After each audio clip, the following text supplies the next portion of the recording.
आज हम बात करेंगे थायरोसिन हार्मोन की दीक्षा के प्रभाव।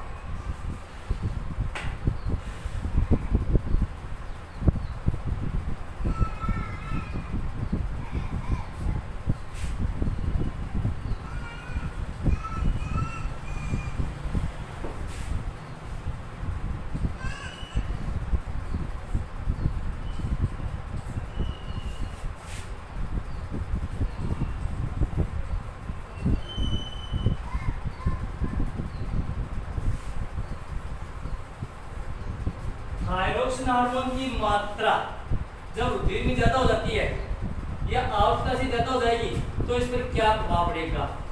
पहला जो प्रभाव पड़ेगा थायरोक्सिन हार्मोन की अधिकता के कारण, पहला प्रभाव है थायरोक्सिन हार्मोन की मात्रा रुधिर में अधिक होने पर उपापचय क्रियाओं की दर बढ़ जाती है। जब उपापचय क्रियाओं की दर बढ़ जाएगी तो भोजन का पाचन तीव्र गति से होगा।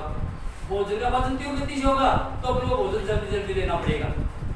नंबर दूसरा, जब भोजन ज्यादा लेंगे तो व्यक्ति को आलस आ जाएगा, नींद ज्यादा आएगी और काम करने की जो शक्ति है वो कम हो जाएगी। तीसरा जो कारण है थायरोक्सिन हार्मोन की अधिकता के कारण, क्योंकि थायरोक्सिन हार्मोन का जो काम होता है वो कोशिकीय स्वसंदर को नियंत्रित करना होता है, तो कोशिकीय स्वसंदर बढ़ जाएगी जिसके कारण हार्ट की धड़कन बढ़ जाएगी। श्वसन दर बढ़ेगी तो हार्ट की धड़कन बढ़ जाएगी। चौथा जो अधिकता प्रभाव होगा वो होगा थायरोक्सिन हार्मोन की अधिकता के कारण शरीर का तापमान बढ़ जाएगा, क्योंकि तापमान पर यह नियंत्रण करता है तो तापमान बढ़ जाएगा। इसके बाद में किसी कमी के प्रभाव,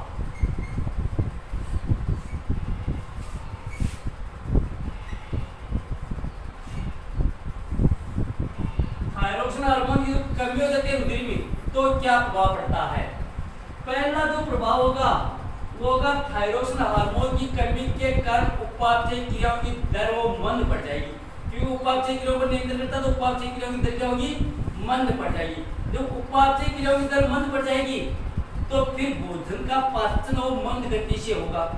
भोजन का पाचन जब मंद गति से होगा तो अपन को भूख कम लगेगी, भूख जब कम लगेगी तो अपन को भोजन कम लेना पड़ेगा।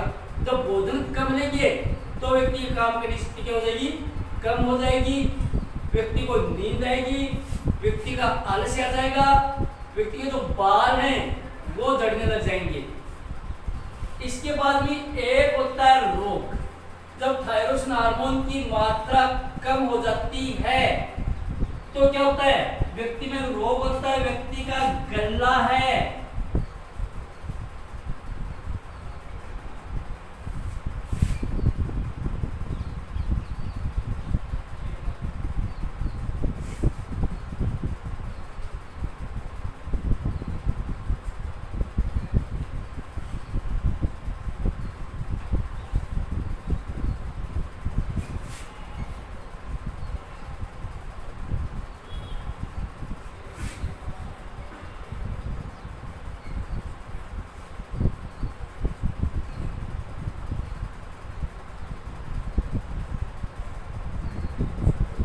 थायरोक्सिन हार्मोन की मात्रा जब रुधिर में कम हो जाती है तो व्यक्ति में एक रोग होता है जिसमें गला सूज करके नीचे लटकाता है, और गला सूज कर नीचे लटकाना एक रोग का लक्षण होता है जिसे गलगंड या घिंगा नामक रोग के नाम से जाना जाता है। तो सीधा प्रश्न होता है कि थायरोक्सिन हार्मोन की कमी के कारण गलगंड या घिंगा नामक रोग हो जाता है।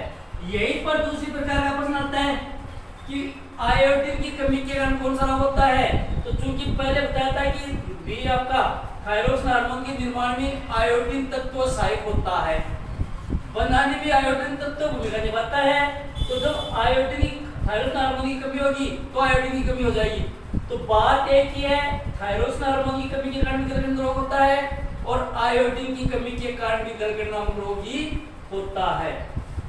अब इस गलगंड रोग से बचा कैसे जाए, तो बचने का सीधा सा एक उपाय है कि आयोडीन युक्त भोज्य पदार्थों का सेवन करना चाहिए। इस प्रकार के भोज्य पदार्थों का सेवन करना चाहिए जिसमें आयोडीन की मात्रा ज्यादा होती है। शरीर को जितनी आयोडीन चाहिए उतनी आयोडीन की मात्रा उसको मिल जाती है। तो जिन जिन भोज्य पदार्थों में आयोडीन की मात्रा होती है उनका सेवन करना चाहिए, या फिर शरीर में में पूर्ति हो जाती है कि व्यक्ति को आयोडीन युक्त नमक का सेवन करना चाहिए। उस नमक में उतना आयोडीन होता है जितनी आयोडीन की शरीर को आवश्यकता पड़ती है।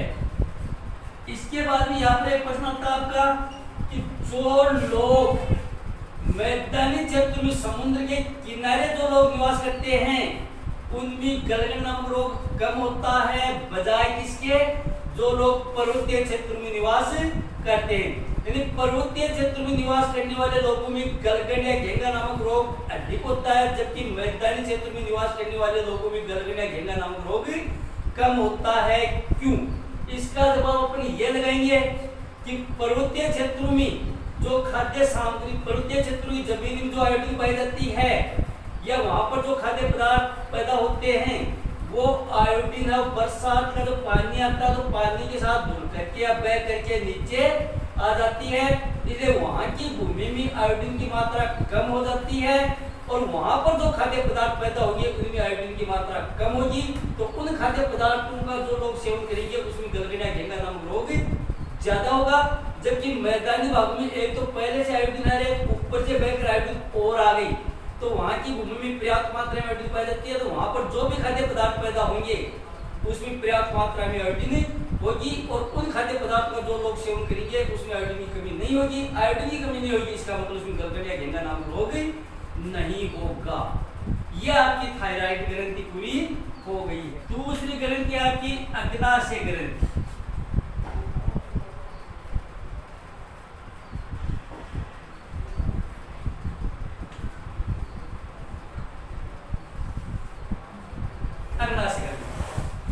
ये ग्रंथि दोनों प्रकार की होती है, बाह्यस्रावी ग्रंथि भी है अंतःस्रावी ग्रंथि भी है, लेकिन हम यहाँ पर बाह्यस्रावी ग्रंथि का वर्णन करेंगे क्योंकि सिर्फ अंतःस्रावी तंत्र चल रहा है।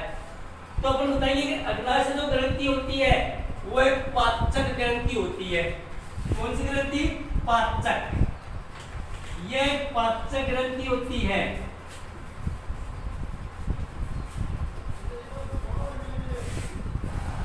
इससे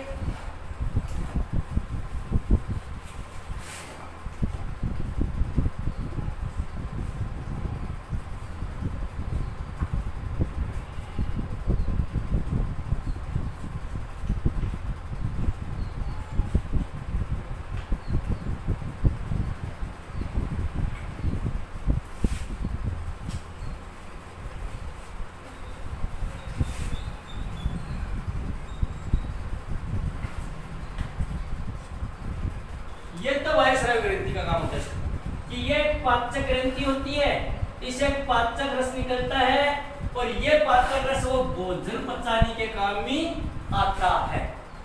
ये तो बाह्यस्रावी ग्रंथि का काम होता है। अब अपन बात करिए अंतःस्रावी ग्रंथि के रूप में, तो इसके लिए अपन बताएंगे कि अग्नाशय ग्रंथि में कुछ विशेष प्रकार की कोशिकाएं पाई जाती हैं। अग्नाशय ग्रंथि में कुछ विशेष प्रकार की कोशिकाएं पाई जाती हैं जिनका नाम होता है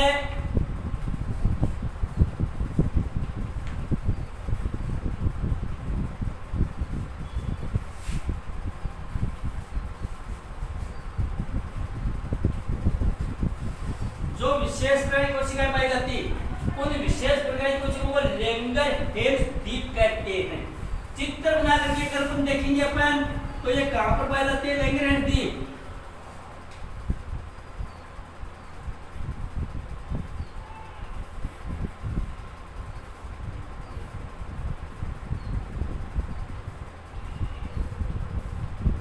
ये होती है लैंगरहैंस द्वीप।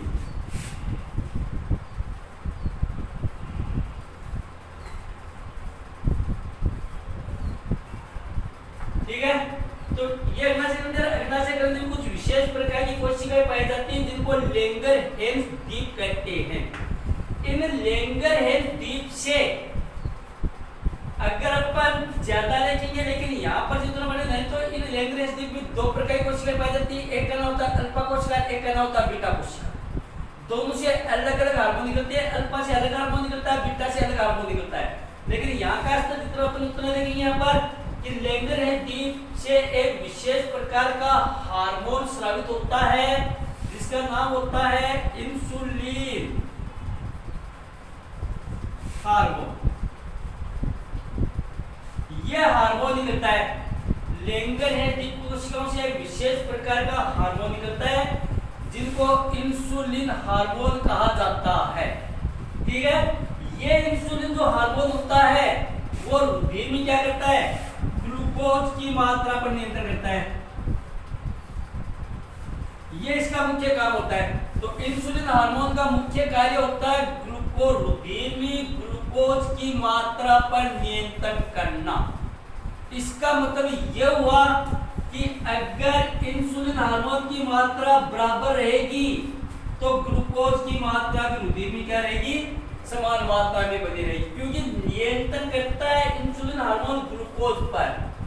अगर ग्लूकोज की मात्रा कम हो जाएगी रुधिर में तो इंसुलिन हार्मोन की मात्रा अगर रुधिर में कम हो जाएगी तो ग्लूकोज की मात्रा बढ़ जाएगी। इसकी मात्रा अगर कम हो गई, क्योंकि नियंत्रण ये करता है इस पर, तो अगर इंसुलिन हार्मोन की मात्रा कम हो जाएगी तो ग्लूकोज की मात्रा रुधिर में क्या होगी, बढ़ जाएगी। और ग्लूकोज की मात्रा अगर रुधिर में ज्यादा हो गई आवश्यकता से, तो फिर वो जो ग्लूकोज की मात्रा बढ़ी हुई मात्रा होती है शरीर उतना उपयोग कर नहीं पाता है, क्योंकि शरीर को जितनी आवश्यकता होती है उतना उपयोग कर लेता है शरीर। इसके बाद में जो ग्लूकोज बच जाता है, जितनी मात्रा ज्यादा होती है ग्लूकोज की, वो ग्लूकोज क्या होता है, मूत्र के साथ छनकर शरीर से बाहर निकलने लग जाता है। मूत्र के साथ छनकर शरीर से बाहर निकलने लग जाता है। और मूत्र के साथ ग्लूकोज का शरीर से बाहर निकलना एक रोग का लक्षण होता है, जिस रोग को बोलते हैं मधुमेह। मधुमेह या डायबिटीज इसी को बोलते हैं। मधुमेह या डायबिटीज रोग इसी को बोलते हैं, या फिर इसी को बोलते हैं शुगर। ये तीनों हम साधारण बोलचाल की भाषा में शुगर की बीमारी बोल देते हैं, मधुमेह है, डायबिटीज। इसका सिर्फ एक ही लक्षण होता है कि मूत्र के साथ जब ग्लूकोज शरीर से बाहर निकलने लग जाता है तो एक रोग होता है। इस रोग का नाम होता है मधुमेह या डायबिटीज रोग होता है। ये मधुमेह रोग होता है। ठीक है, किस रूप में होगा, ये होता है आपका, जब आगे आप देखोगे तो ये आपका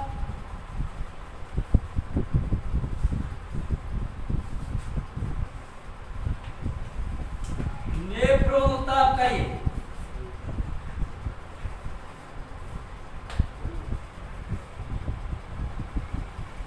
इस तरह की संरचना नेफ्रॉन की होती है।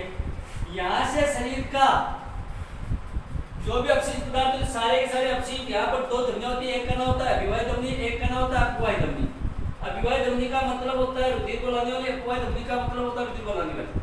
तो यहाँ पर आएगा सारा का सारा। अब यहाँ पर जो भी अपशिष्ट पदार्थ होंगे वो उन अपशिष्ट पदार्थ के साथ कुछ कीमती पदार्थ भी यहाँ पर आएंगे, बहुमूल संपूर्ण। यहाँ पर जहाज जैसी रास्ता बनी होती है जो ग्लेमेरुलस बोलते हैं, उस ग्लेमेरुलस में से छन करके जो अपशिष्ट पदार्थ होते हैं यहाँ पर आ जाएंगे। अब जो भी इनमें से कीमती पदार्थ होते हैं, इसका नाम होता है हेनले का लूप। हेनले नाम का वैज्ञानिक था, उन्होंने नेफ्रॉन इस भाग की खोज की। ये मोटा भाग होता है, ये होता है आपका दुष्ट भाग, ये होता है संग्राहक नलिका, ये मूत्राशय और मूत्र मार्ग होता है। तो इनके साथ जो भी कीमती पदार्थ, कीमती मतलब सबसे बड़ा जो कीमती पदार्थ होता है शरीर का, वो ग्लूकोज होता है। क्योंकि भोजन ग्रहण करते हैं, भोजन से हमको ग्लूकोज मिलता है, ग्लूकोज का ऑक्सीजन होगा, इसके बाद हमको ऊर्जा मिलेगी। इसी ऊर्जा से सारी की सारी जैविक क्रियाएं संपन्न होती हैं। अब क्या होता है कि यहाँ से जो होता है ये हेनले का लूप पानी को एमिलोग्लूक और ग्लूकोज का इनका अवशोषण कर लेता है। लेकिन रुधिर में ग्लूकोज की मात्रा ज्यादा है, तो हेनले का लूप का मुख्य कार्य होता है 70% ग्लूकोज को अपने पास रोक लेता है। इसके बाद भी इंसुलिन हार्मोन की मात्रा कम है, ग्लूकोज की मात्रा ज्यादा है। इंसुलिन हार्मोन कम हो गया, अग्नाशय ग्रंथि कम सक्रिय है, तो इंसुलिन हार्मोन कम निकलेगा। तो ग्लूकोज की मात्रा ज्यादा, तो हेनले का लूप है वो उस ग्लूकोज को रोक नहीं पाया, पूरा अवशोषण कर लिया। इसके बाद भी वो रोक नहीं पाया और वो ग्लूकोज अपशिष्ट पदार्थ के साथ यहाँ पर आ जाएगा, दुरस्थ भाग में आ जाएगा। अब जो ग्लूकोज आ गया बच करके हिलने के रूप से, उस ग्लूकोज को दुरुस्त भाग फिर रोकने की कोशिश करेगा, लेकिन इंसुलिन हार्मोन कम बन रहा है तो ग्लूकोज अनियंत्रित हो गया, तो वो ग्लूकोज यहाँ पर इसका अवशोषण करेगा, यहाँ से भी बच करके निकल करके यहाँ पर संग्राहक नलिकाओं में आ जाएगा। संग्राहक नाम का संग्राहक नलिका, तो जो ग्लूकोज आता है उस ग्लूकोज को फिर रोकने की कोशिश करती है संग्राहक नलिकाएं, इससे भी बच करके आ जाता है, वो सीधा आ जाता है मूत्रा से। अब देखो यहाँ पर कितनी व्यवस्था होती है, पहले ये रोकता है ग्लूकोज को, फिर ये दुरुस्त भाग रोकता है ग्लूकोज को, फिर ये संग्राहक नलिका रोकता है ग्लूकोज। इसका मतलब शरीर के लिए सबसे कीमती पदार्थ ग्लूकोज ही होता है, क्योंकि पूरी की पूरी जो ऊर्जा मिलती है शरीर को वो ग्लूकोज से ही मिलती है। ग्लूकोज का ऑक्सीजन होता है तो ही ऊर्जा मिलती है, ग्लूकोज मिलेगा अपन को भोजन से, लेकिन ग्लूकोज जब टूटेगा तो अपन को ऊर्जा मिलेगा। इसी ऊर्जा से शरीर की सारी जैविक क्रियाएं संपन्न होती है, इसलिए इतनी व्यवस्था होती है ग्लूकोज रोकने के लिए। फिर ग्लूकोज यहाँ पर आ गया और जब मूत्र से प्रमुख से भर जाता है तो फिर वो ग्लूकोज और मूत्र के साथ मूत्र नाली के द्वारा शरीर से बाहर आ जाता है। अब इतनी व्यवस्था होती है उसको रोकने के लिए, इतना जरूरी पदार्थ कितने पदार्थ होता है शरीर के लिए। यहाँ से अगर बाहर निकलने लग गया मूत्र के साथ, मूत्र बाहर से ग्लूकोज बाहर आ गया, तो वो लक्षण होता है इस मधुमेह रोग का। कि मूत्र के साथ जब ग्लूकोज आने लग जाता है तो पता चलता है कि मधुमेह रोग हो गया है। ये तो आपका है अग्नाशय ग्रंथि। किस रूप में लिखेंगे? अग्नाशय ग्रंथि पाचक ग्रंथि होती है, ये एक पाचक ग्रंथि होती है, इसे पाचक रस निकलता है जो भोजन पचाने के काम आता है।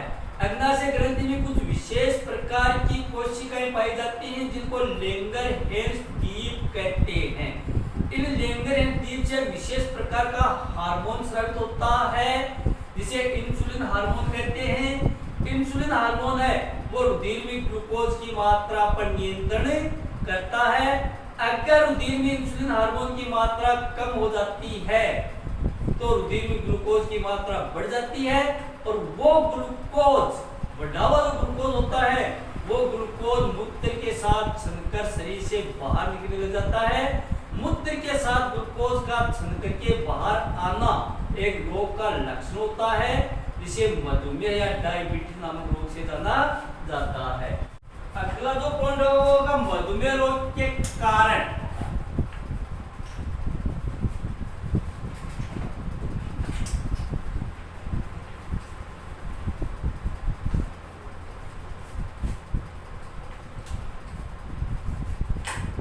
मधुमेह रोग के कारण, फिर लिखेंगे मधुमेह रोग के लक्षण।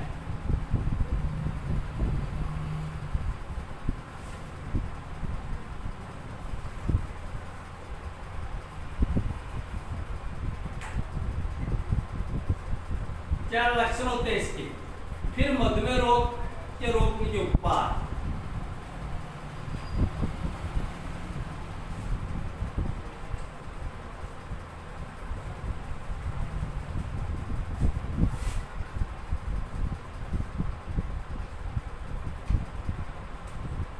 ये तीन पॉइंट मधुमेह रोग।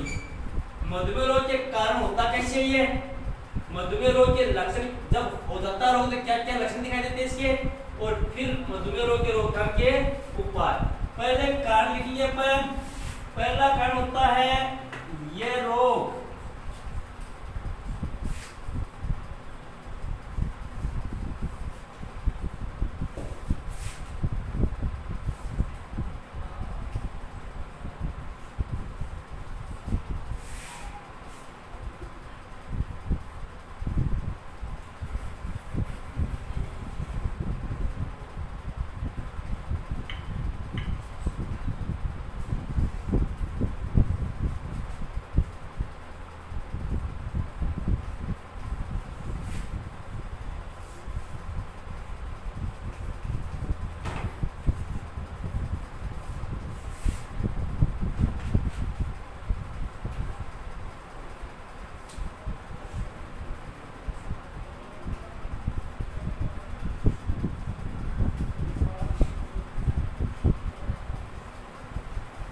दो कारण होते हैं।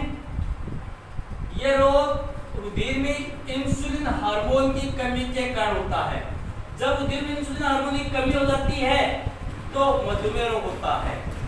दूसरा होता है ये रोग ग्लूकोज की अधिकता के कारण होता है। जब रुधिर में ग्लूकोज की मात्रा अधिक हो जाती है तो ये रोग होता है। तो ये दो कारण होते हैं इसके। अब मधुमेह रोग के लक्षण कौन कौन से लक्षण होते हैं मधुमेह रोग? जब मधुमेह रोग हो जाता है तो हम लोग कैसे पता चलता है कि मधुमेह रोग हो गया? पहला जो लक्षण होता है आपको क्या क्या लक्षण दिखाई देंगे? रोगी को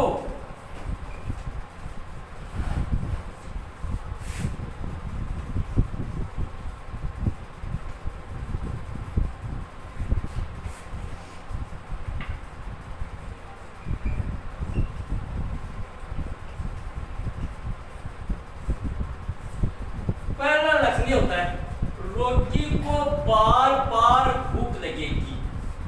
अगर मधुमेह रोग है तो उस रोगी को बार बार भूख लगेगी। क्यों लगेगी बार बार भूख? रोगी भोजन लेगा, भोजन ग्रहण किया, भोजन ग्रहण करने के बाद भोजन का पाचन होगा, भोजन करने के बाद में इसका पाचन होगा। पाचन के बाद में क्या मिलेगा? ग्लूकोज मिलेगा, ग्लूकोज मिलेगा। ग्लूकोज बनने के बाद में इसका ऑक्सीजन होगा, विखंडन, ऑक्सीजन होगा। ऑक्सीजन के बाद में ऊर्जा मिलेगी और ऊर्जा से शरीर की जैविक क्रिया संपन्न होगी। ये प्रक्रिया होती है भोजन की।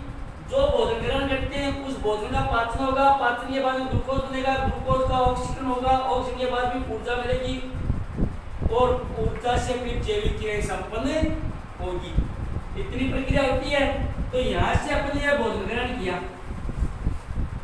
भोजन का पाचन हुआ और पाचन होते ग्लूकोज बना।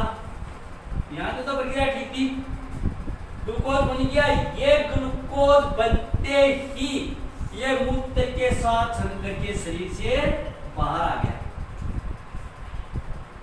शरीर से बाहर आ गया।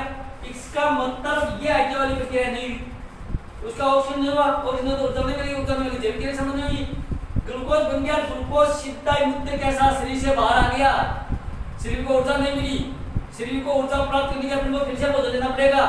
फिर ये प्रक्रिया शुरू हो जाएगी, पाचन होगा, ग्लूकोज बनेगा, ग्लूकोज फिर बाहर आ जाएगा।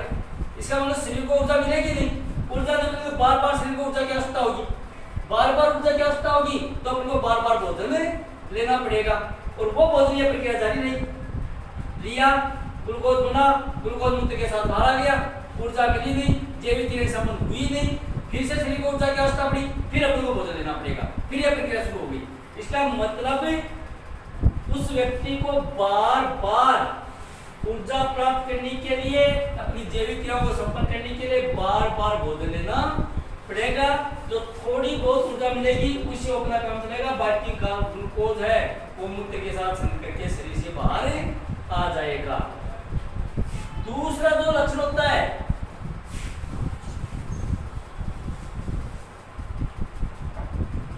दूसरा जो मुख्य लक्षण होता है, तो मैं लक्षणों को बता रहा हूं, दो बाकी और तो है ना। रोगी को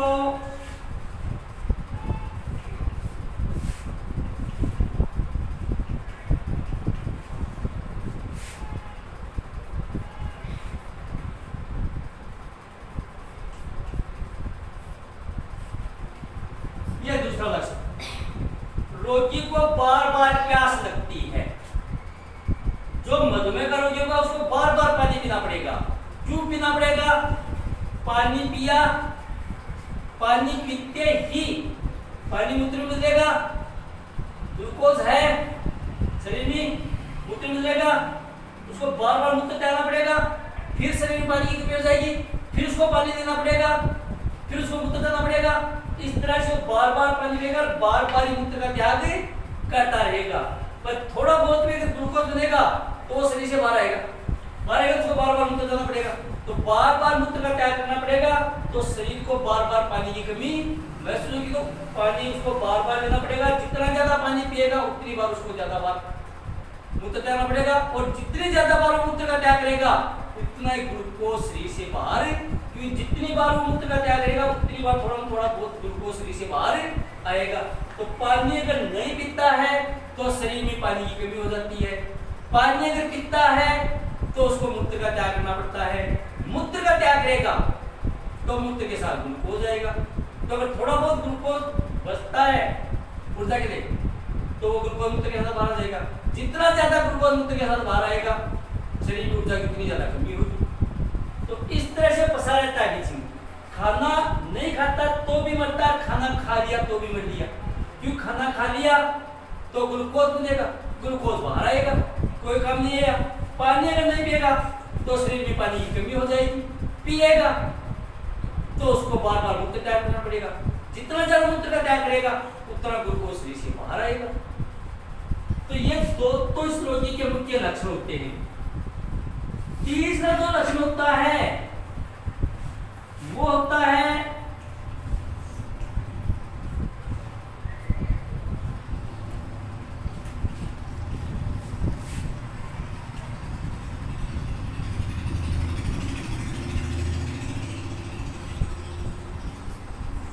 रोगी के घुटनों में दर्द रहता है। जो घुटनों में दर्द रहेगा क्योंकि शरीर में ऊर्जा की कमी है। तो रोगी के घुटनों में दर्द, लगातार दर्द बना रहता है घुटनों में। चौथा जो लक्षण होगा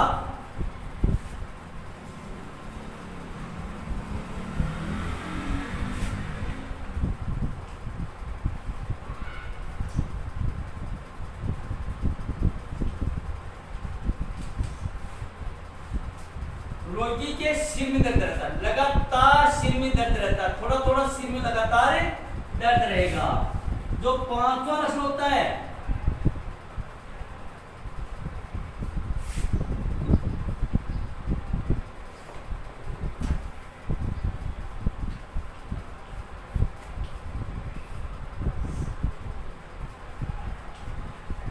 रोगी का जो चेहरा है उस चेहरे पर चमक रहती है, चेहरा मुरझाया हुआ रहता है।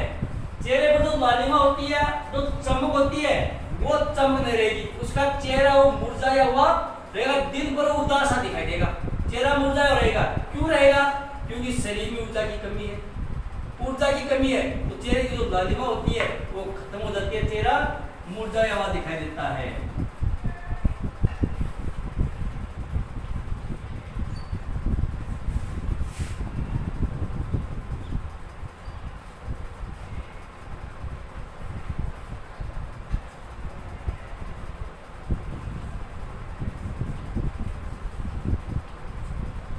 रोगी की कार्य क्षमता, जितनी क्षमता से वो काम कर सकता है वो काम नहीं कर पाएगा। तो ये काम करने की जो शक्ति होती है वो कम हो जाएगी। क्योंकि काम कब करेगा?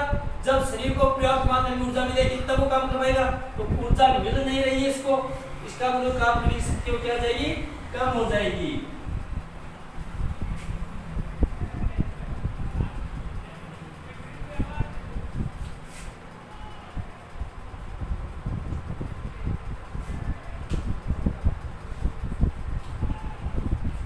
रोगी दिन भर आलस्य से गिरा रहेगा, उसके उठने की भी हिम्मत नहीं, उठने और बैठने की हिम्मत नहीं रहेगी, दिन भर वो आलस्य से गिरा रहेगा। जो आठवां उसका लक्षण होता है वो होता है जब रोगी बैठ जाता है एक बार और 10-15 मिनट तक बैठा रहता है, इसके बाद में जब वो खड़ा होगा तो उसके सिर में चक्कर रहेगा, आंखों की आंखें उसके अंधेरा सा जाएगा, वो एक बार में खड़ा नहीं होगा। अगर वो अचानक से खड़ा होगा तो हो सकता है गिर भी सकता है। उसकी आंखों की आंखें अंदर जरा, क्योंकि शरीर में काफी कमजोरी रहती है, ऊर्जा रहती है शरीर में, इसलिए एक बार अगर बैठ गया थोड़ी देर के लिए, इसके बाद में अचानक वो खड़ा होगा तो खड़ा होते उसकी आंखों की आंखें क्या होगा? अंधेरा छा जाएगा और वो एकदम से खड़ा नहीं हो पाएगा। ये इस रोग के लक्षण होते हैं। दो मुख्य लक्षण होते हैं ये, इसके बाद में ये लक्षण भी इस रोग के होते हैं। तो इस तरह से मधुमेह रोग के लक्षण होते हैं। इसके बाद में रोकते कैसे?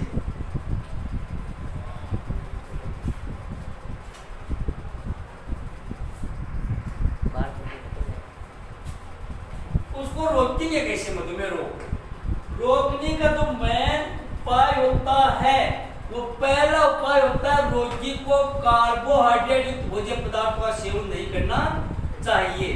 जिन पदार्थों में कार्बोहाइड्रेट होता है उन कार्बोहाइड्रेट भोज्य पदार्थ सेवन करना चाहिए, क्योंकि कार्बोहाइड्रेट में ग्लूकोज की मात्रा ज्यादा होती है। तो जितना कार्बोहाइड्रेट युक्त भोज्य पदार्थ खाएंगे शरीर में उतना ही ज्यादा ग्लूकोज मिलेगा तो वो बाद के साथ बाहर आ जाएगा। तो कार्बोहाइड्रेट युक्त भोज्य पदार्थ का सेवन बिल्कुल नहीं करना चाहिए। दूसरा है, रोगी को अत्यधिक मीठे फलों का सेवन नहीं करना चाहिए।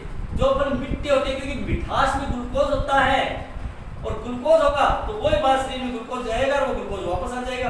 तो जो मीठे फल होते हैं उन मीठे फलों का सेवन उसको बिल्कुल भी नहीं करना चाहिए।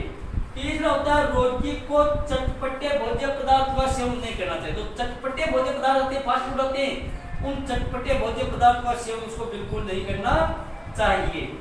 रोगी को हल्की हल्की योग की क्रियाएं करनी चाहिए। सुबह जल्दी उठ करके हल्की हल्की योग की क्रियाएं करनी चाहिए। पांचवा जो उपाय होगा वो होगा, रोगी को सुबह जल्दी उठकर हरी धूप पर, तो घास होता है ना, उस हरी घास पर नंगे पांव उसको घूमना चाहिए। हरी घास पर नंगे पांव उसको टहलना चाहिए। छठा जो उपाय होता है, रोगी को इंसुलिन हार्मोन का इंजेक्शन लगवा लेना चाहिए। कृत्रिम इंसुलिन होता है, क्योंकि प्राकृतिक रूप से इंसुलिन बन नहीं रहा है, जो बना वो तो मुंह के साथ बाहर आ गया। तो रोगी को कृत्रिम इंसुलिन हार्मोन के इंजेक्शन लगवा लेनी चाहिए। ये रोकथाम के उपाय